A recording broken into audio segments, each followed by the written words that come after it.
The day I buried my husband, I also buried the woman I used to be.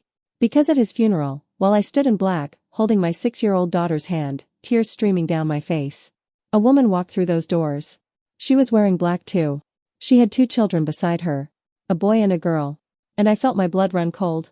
Because those children had my husband's eyes, his nose, his exact smile. The woman looked at me and said 7 words that shattered my entire world. I think we need to talk. Right now. I didn't know it then. But that was the moment my real story began. Not a story of grief. A story of revenge. My name is Elena. And for 9 years, I believed I had the perfect life. I met Daniel at 24. He was charming, successful, attentive. He brought me flowers every Friday. He remembered every anniversary. He called me twice a day when he traveled for work. We got married after 2 years of dating. Beautiful wedding.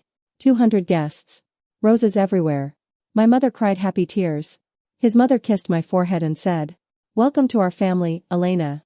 You are exactly what Daniel needed." We bought a house in the suburbs. Had our daughter, Lily, 2 years later. Daniel was a loving father. He coached Lily's soccer team. He made pancakes on Sunday mornings. He tucked her in every night when he was home.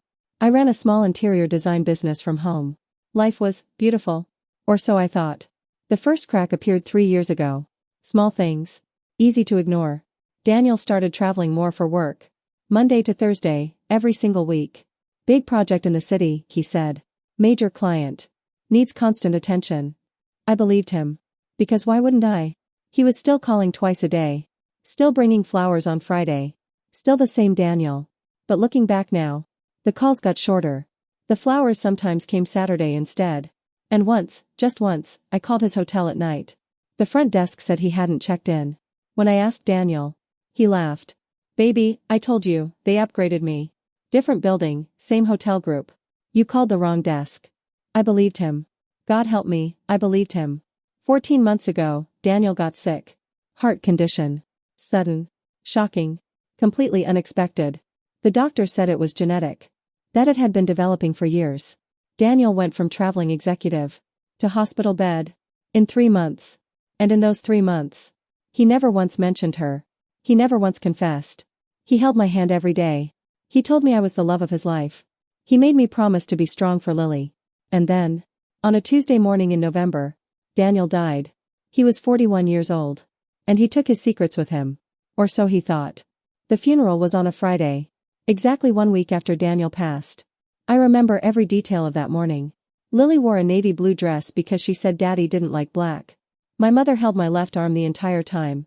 Daniel's mother, Margaret, sat in the front row, dry-eyed, stiff, staring straight ahead. I remember thinking, she must be in shock. Grief does strange things. 200 people came. Colleagues, friends, neighbors, family.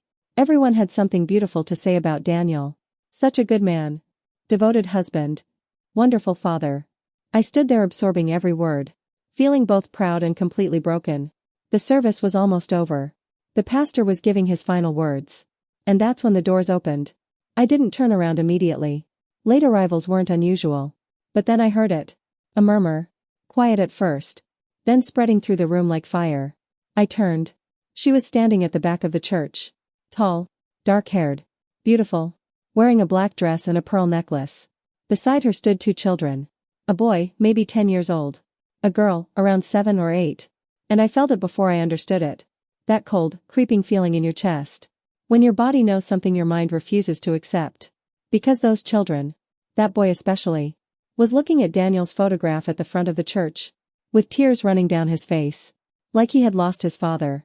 Daniel's mother saw her first. Margaret stood up so fast her chair scraped the floor. She walked, almost ran, to the back of the church. I watched her grab the woman's arm. Whisper something harsh. The woman didn't move. She said, loudly enough for the front rows to hear, "I have every right to be here, Margaret. More right than you know." I walked toward them. My legs were moving before my brain gave permission. I stopped 3 feet from her. We looked at each other. And she said it. Calmly. Quietly. Looking me directly in the eyes. "I think we need to talk.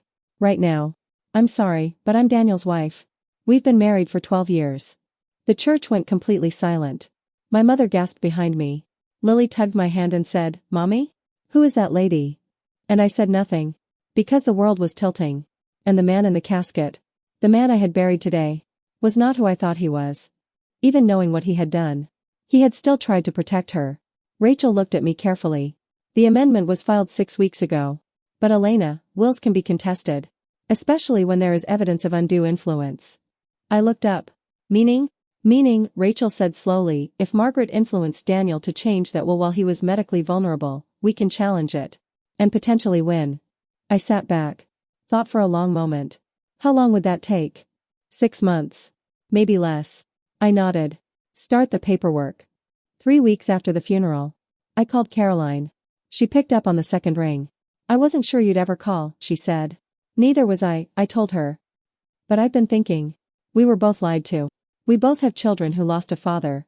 And there is a woman, his mother, who let this happen for 7 years. Silence. Then, what are you suggesting? I'm suggesting, I said, that we stop being enemies.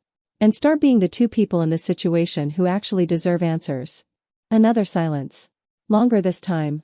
My lawyer says the will amendment is suspicious, Caroline said quietly. Daniel wasn't fully himself in those last weeks. He was on heavy medication. Margaret was visiting every day.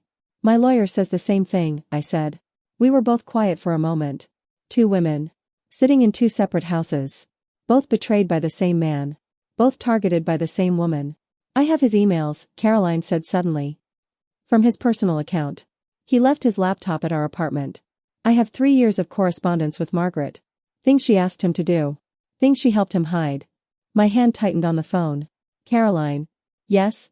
I think we should meet. We gave Margaret 2 months. 2 months to reach out. 2 months to apologize. 2 months to do the right thing. She spent those 2 months filing paperwork to claim the business share from the will. She hired her own lawyer. She sent me a single text message, 4 weeks after the funeral, that said, Daniel made his choices. I only ever supported my son. I hope you can find peace, Elena. That was it.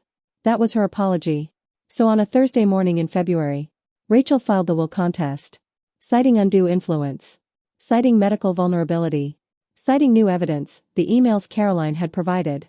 Emails showing Margaret had actively encouraged Daniel to maintain both relationships. Emails showing she had helped him manage the finances. Emails showing she had told him. Elena doesn't need to know. She has her little business. She's fine. Her little business. I had spent 9 years building something real. Working from home to be present for Lily. Growing a client list from nothing. Her little business. At the same time, I contacted every major client Daniel's company held. My design firm had redecorated 3 of their offices.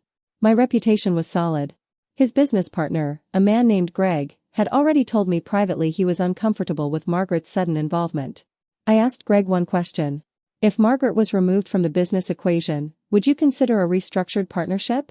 He didn't hesitate. Absolutely. The court hearing took 4 months. Margaret showed up with an expensive lawyer. She sat across the courtroom from me and Caroline. 2 women who had never asked to be connected. Sitting side by side. The emails were presented. Medical records from Daniel's final weeks were presented. 3 nurses testified about Margaret's daily presence and Daniel's fluctuating mental state.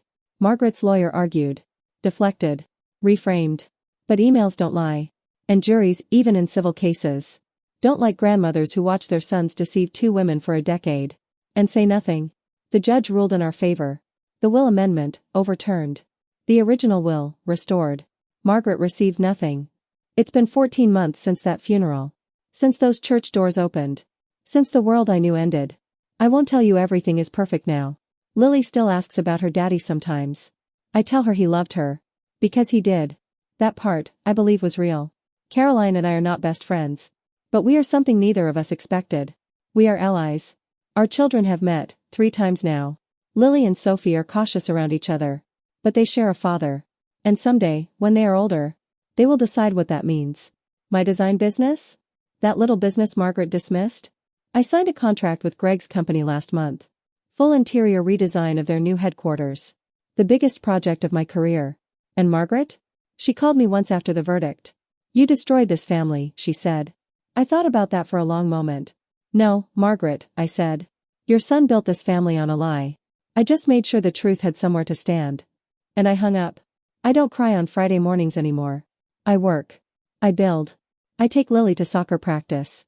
I make pancakes on Sunday. I do all the things. Except now. I do them as myself. Not as someone's secret. Not as someone's backup plan. Not as someone's little business wife. As Elena. A woman who was lied to. Who fell apart. And who, when the time came, put herself back together. Stronger than he ever knew she could be. If you are watching this, and you feel like your foundation is cracking, like something is wrong but you can't name it, trust that feeling. You deserve the truth. No matter how much it costs. Because you cannot build a real life on someone else's lie.